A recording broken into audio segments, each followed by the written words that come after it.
Olá, alunos, eu sou o professor Jusilândio e estamos aqui continuando com o nosso curso de raciocínio lógico argumentativo, mostrando para você aquilo que mais cai nos concursos públicos, tanto de nível médio quanto de nível superior. E nós vamos agora ver equivalência de proposições. Eu gostaria, antes disso, de mostrar novamente para você o meu livro de raciocínio lógico argumentativo, que você pode encontrar na internet, no site da editora www.clubedeautores.com.br. Este é o livro texto de raciocínio lógico argumentativo, porém contém também diversas questões corrigidas e comentadas, inclusive algumas delas serão corrigidas aqui também. E dentro de algumas semanas será lançado o livro totalmente de questões de provas comentadas de raciocínio lógico argumentativo, ok? Muito bem. Nós vamos então ver equivalência de proposições. O que é equivalência de proposições? Olha, uma proposição ela é dita equivalente à outra quando ambas se equivalem no seu valor lógico, ok? Então, quando a gente fala de equivalência de proposições, a gente está, na verdade, buscando uma outra proposição que tenha o mesmo resultado lógico que a proposição analisada. E a primeira parte da equivalência, você poderá até achar estranho. Poxa, professor, afinal, a dupla negação. Mas, professor, não seria negação de proposição? A questão na dupla negação, você vai verificar que o processo de equivalência ele é o mais, digamos assim, o mais primitivo possível. Quando eu digo, por exemplo, a negação da negação de uma variável qualquer é a afirmação daquela variável. Em outras palavras, dois nãos acaba se tornando um sim, ok? Verifique, observe. A negação de não P, ou seja, nós temos aqui dois nãos juntos. A negação da negação. A negação de não P será P, será uma afirmação. E para a lógica argumentativa, dois nãos equivalerá a um sim. É mais ou menos o seguinte, você convida alguém para ir ao cinema e ele fala, não, não vou. Olha, ele utilizou dois nãos. Então, do ponto de vista lógico do discurso, na verdade, ele queria dizer um sim, ok? Observe, a negação da negação de P é igual a P, mas como é que isso poderia ser visto, professor Jusilândio? Na forma de sentença. Observe, não é verdade que Colombo não descobriu a América.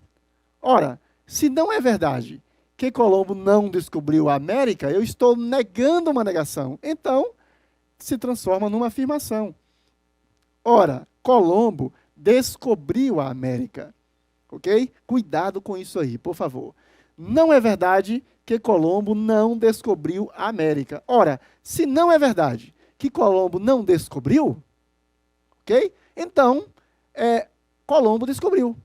A afirmação é que será verdadeira. Observe aqui, este primeiro não, ele acaba anulando o segundo não, ok? Não é verdade que Colombo não descobriu a América. Então, Colombo descobriu a América.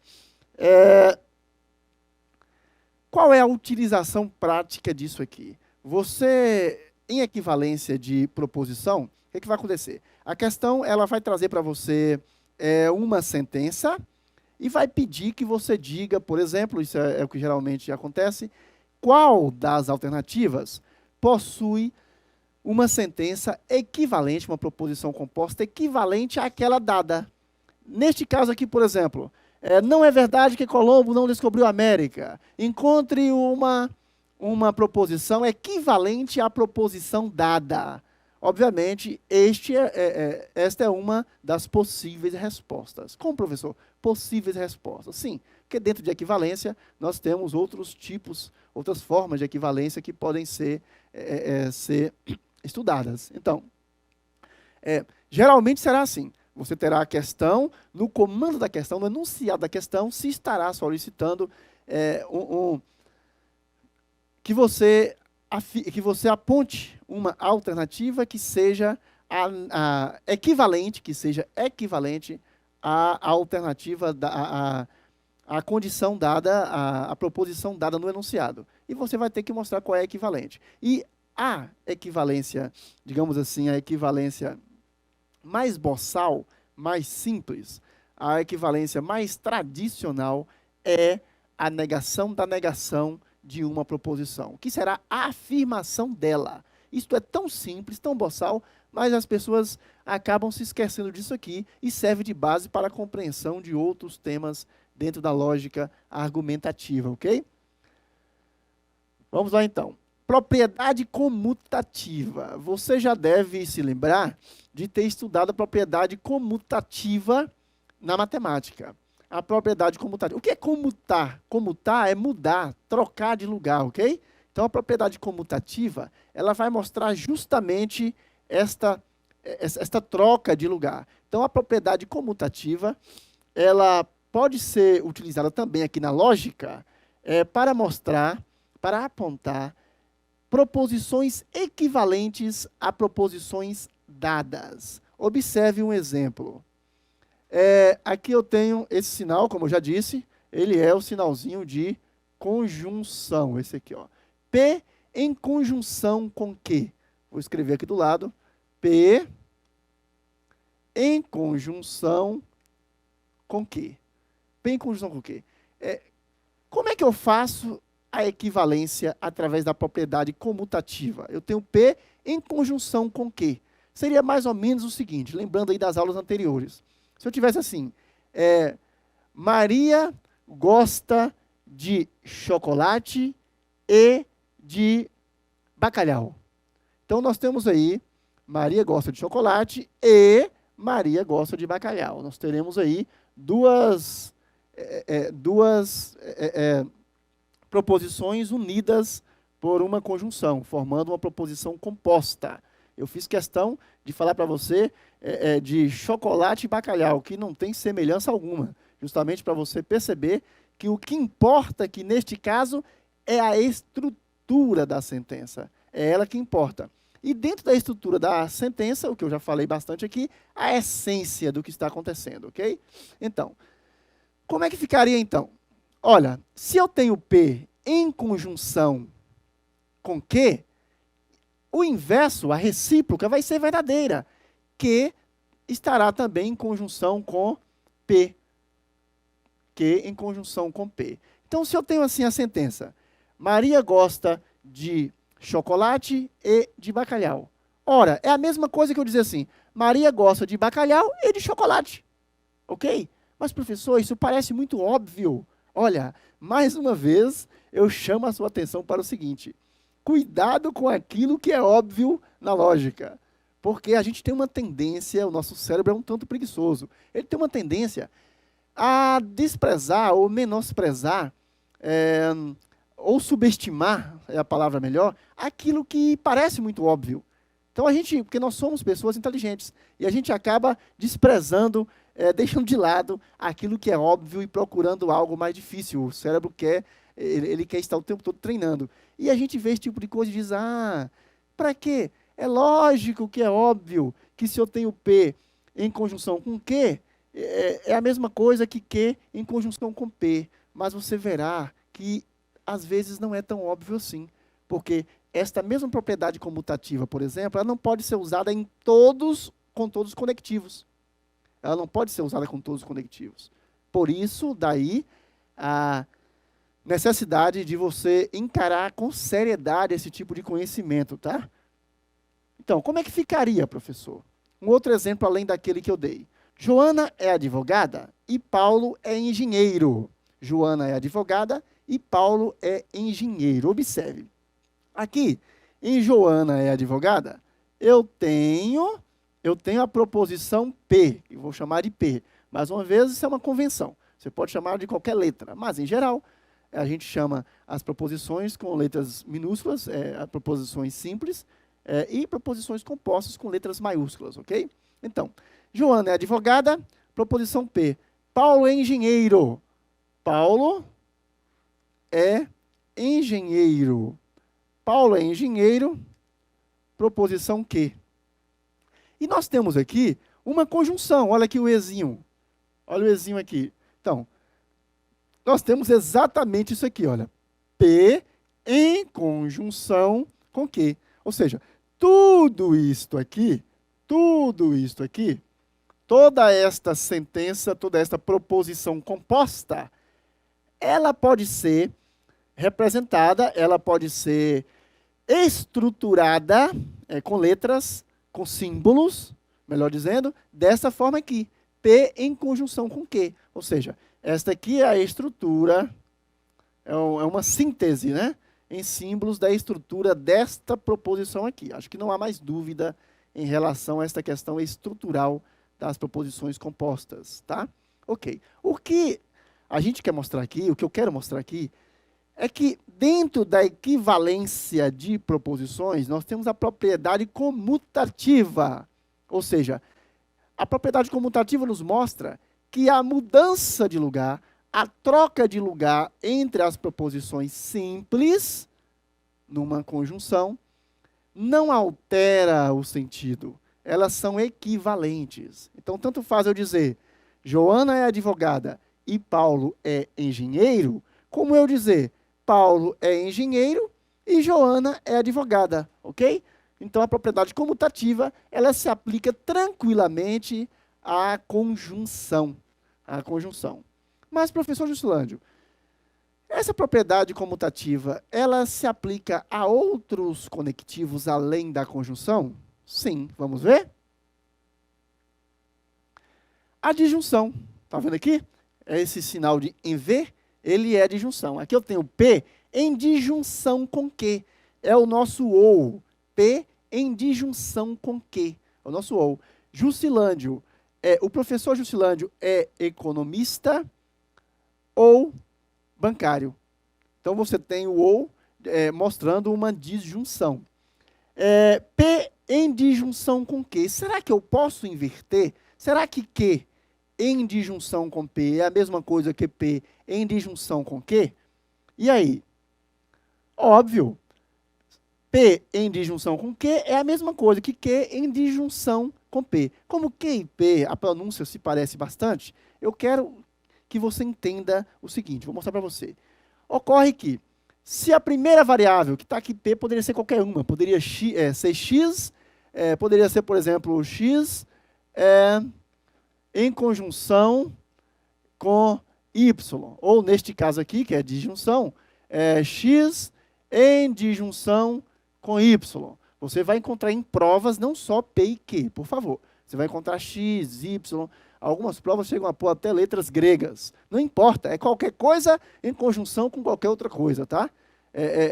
Não importa o nome que a empresa que está organizando o concurso dê. O importante para você é lembre-se, a essência e não a aparência.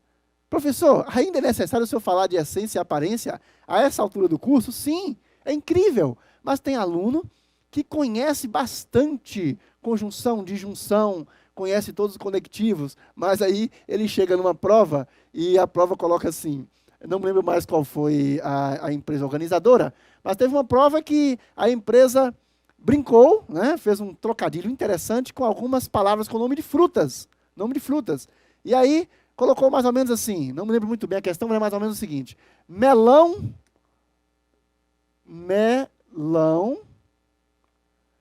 em conjunção com banana.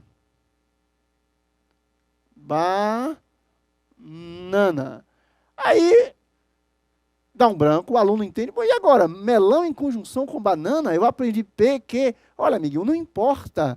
O que importa é a estrutura aqui que você está tendo. Em lógica, a gente trabalha com a questão estrutural e com a essência da coisa. Daí porque a disciplina ela é tão universal, né? Em qualquer lugar do mundo onde você vai, o ensino de lógica, ele terá os mesmos princípios. E se aplica também a diversas áreas, justamente por isso. É a questão estrutural, é essencial. É o trabalho de raciocínio que o cérebro desempenha. Então, não fique preso à aparência. Ah, eu estudei P e Q e a prova colocou melão e banana. Não importa. O que importa é a estrutura que você está dizendo. É alguma coisa em conjunção com outra coisa. Ora, e já que existe a propriedade comutativa, melão em conjunção com banana vai ser a mesma coisa que banana em conjunção com melão e assim por diante, tá? Então, observe. Eu tenho Joana é advogada ou Paulo é engenheiro. Joana é advogada ou Paulo é engenheiro. Ora, já que eu posso utilizar a propriedade comutativa também na disjunção, eu posso dizer tranquilamente Paulo é engenheiro ou Joana é advogada. Eu posso dizer, então, afirmar categoricamente que tratam-se de duas proposições compostas equivalentes. Esta primeira proposição composta, ela é equivalente à segunda. Elas têm o mesmo valor lógico, elas dizem a mesma coisa, ok? Ok. E agora, a bicondicional. A bicondicional, ela também possui a propriedade comutativa, a bicondicional. Ou seja, eu tenho P em bicondicional com Q. Ora, P em bicondicional com Q é a mesma coisa que Q em bicondicional. É equivalente, não gosto muito de dizer a mesma coisa, né? Porque, embora a estrutura seja a mesma, você vai ter a proposição P primeiro numa posição e depois numa outra posição. Então, a expressão a mesma coisa não cabe bem aqui, embora a gente tenha esse vício de falar a mesma coisa. Mas são equivalentes. Não é a mesma coisa, mas são equivalentes. Ou seja, se eu tenho P em bicondicional com Q, é equivalente a Q em bicondicional com P. Ok? E aí, a gente mostra, chove se e somente se faz sol. Chove se e somente se faz sol. Eu tenho aqui a primeira proposição P, que é chove. Eu tenho a segunda proposição, que a gente vai chamar de Q, pode ser qualquer letra, que é faz sol. E tenho aqui no meio o nosso conectivo, se e somente se. Na verdade, vem até aqui, se e somente se. Este nosso conectivo indica que é uma bicondicional. Ora, esta expressão chove se e somente se faz sol, ela é equivalente à expressão faz sol se e somente se chove. E se você observar, tem lógica. É lógico isso aí. Chove se e somente se faz sol se e somente se chove. Vamos em frente. A gente agora vai entrar em questões de concursos, tá? A gente vai analisar diversas questões aqui de concursos. Na verdade, a análise ela será feita profundamente na próxima aula, no próximo bloco. No entanto, antes de partir para o próximo bloco, eu preciso dizer para você, eu iria até colocar um slide aqui, mas eu vou preferir falar sem o slide, a gente vai, se for preciso, copiar alguma coisa aqui. Qual é a técnica para solucionar as questões que estão por vir a partir do que nós aprendemos aqui, ok? Eu vou abrir, então, aqui uma outra tela para a gente mostrar essa técnica antes de passar para as questões em si. Ok. Vamos dar um nome aqui.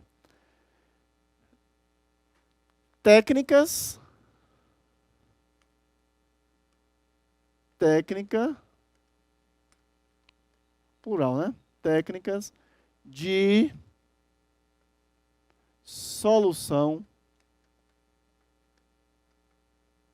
de questões. Solução de questões. Ok. Primeiro, lembrando que, obviamente, trata-se de um curso onde nós estamos ensinando aquilo que mais cai em provas. Então, não é um curso completo. Portanto, uma outra técnica vai ficar de fora, porque ela não diz respeito aos conteúdos estudados aqui. Mas,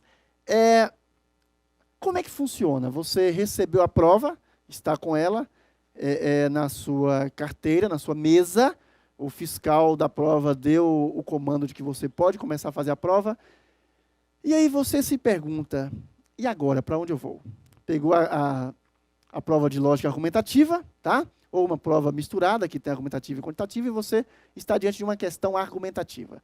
E aí você quer saber o que fazer. Primeiro passo, este é o primeiro passo a fazer, tá? Primeiro passo a fazer. Você vai ler o enunciado da questão e tentar identificar no enunciado da questão o que se está solicitando ali. Aí você fala, professor, mas isso é lógico. Isso eu tenho que fazer para qualquer prova, sim. Você tem que fazer para qualquer prova. Mas especificamente raciocínio lógico, você precisa identificar qual é o tema de raciocínio lógico, argumentativo, que está sendo cobrando para que você, que está cobrando, para que você aplique a sua técnica. Aí você descobriu que se trata realmente de lógica argumentativa dentro do conteúdo que estamos estudando, que é conectivo, proposições simples, compostas, etc. Então, o que nós vamos fazer? Agora é interessante porque essa técnica, a partir de agora, ela é única, eu até descrevo no meu livro, tá? Eu procurei para ver se algum autor tivesse escrito isso e não descobri. A primeira técnica, ela manda você resolver as questões de baixo para cima. Você levou um susto agora, não é? Mas é verdade. Eu quero que você comece a analisar a questão de baixo para cima. Você vai começar a análise partindo da última proposição para a primeira. Ok? Esta é a primeira. Então, iniciar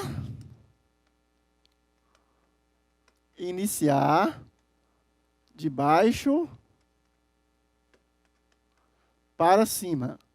Para cima. Vocês verão aqui que a cada questão eu vou fazer uma seta assim, olha, eu vou mostrar uma seta apontando para cima para você se lembrar. Bom, depois de iniciar de baixo para cima, você vai fazer uma fazer uma perguntinha para você mesmo. Que tipo de conectivo está sendo usado nesta sentença? Qual tipo de conectivo? Qual o tipo de conectivo está sendo usado? Qual tipo de conectivo? Isso é você que vai perguntar a você mesmo. Comecei de baixo para cima. Qual tipo de conectivo que está sendo utilizado aqui? Aí você percebeu, por exemplo, que é uma disjunção. Ok. Depois que você percebeu que é uma disjunção, você vai passar para a terceira etapa. Você vai para a terceira etapa. Essa terceira etapa, eu não vou escrevê-la aqui agora. Eu vou mostrar lá na solução da questão. Aí depois você, que provavelmente eu espero estar anotando aí a terceira etapa e a quarta etapa, lá na solução da questão, eu vou falar quais são. E aí você, que se eu falar agora aqui, você não vai entender. Você volta e copia aí num papel qual é a etapa que estamos utilizando. Mas o que eu quero que você entenda é o seguinte: nós vamos aplicar essa técnica em todas as questões que forem solucionadas, sempre de baixo para cima e sempre se perguntando qual o tipo de conectivo. Pergunta a você mesmo. Professor Jusilândio, isso não é necessário, porque eu vou olhando para uma questão, já vejo lá se é condicional, se é bicondicional, o que está sendo utilizado. Olha, por favor, siga o meu conselho. É comum, o aluno analisa 4 sentenças, começa de baixo para cima, começa analisando 4 sentenças. Claro, é comum você ter 4 sentenças, todas elas condicionais, por exemplo. Veremos uma questão aqui assim. Todas as sentenças são condicionais, ou todas são bicondicionais, etc. Mas é normal também o candidato encontrar uma questão que, ao começar de baixo para cima, ele vê a primeira, no caso de baixo para cima, a última, né? Ele vê a última sentença. É uma condicional.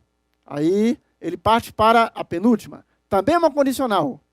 Ele parte para a antepenúltima. Também é uma condicional. Aí ele se esquece, tudo é condicional, e se esquece de fazer essa perguntinha e acaba errando a questão.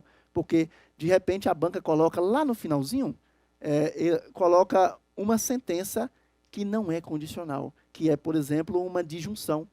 Como o aluno vai estar se acostumado a utilizar, ele vai estar acostumado a utilizar a condicional, começando da última para a primeira. Quando ele chega na primeira, é uma disjunção e ele acaba se perdendo. Então, por favor, eu sei que pode não estar parecendo muito útil agora, porque nós não vimos as questões ainda, mas você terá vontade de voltar a esse trecho aqui do vídeo. Eu tenho certeza que você vai ter vontade de voltar aqui, tá?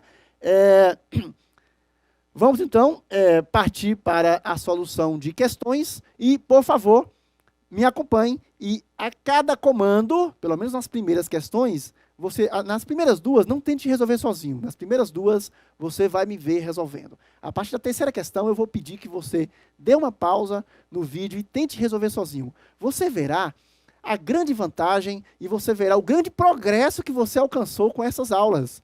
E também você vai perceber que gosta de raciocínio lógico. Você vai perceber que o nosso curso levou você a gostar de raciocínio lógico. O nosso interesse é esse, é que você consiga aprender e que você goste de aprender, ok? Aprender é uma arte. Então vamos, me acompanhe no próximo bloco de questões, ok? No próximo módulo nós vamos resolver diversas questões para você e vamos sempre seguir essas técnicas aqui, ok? Até lá!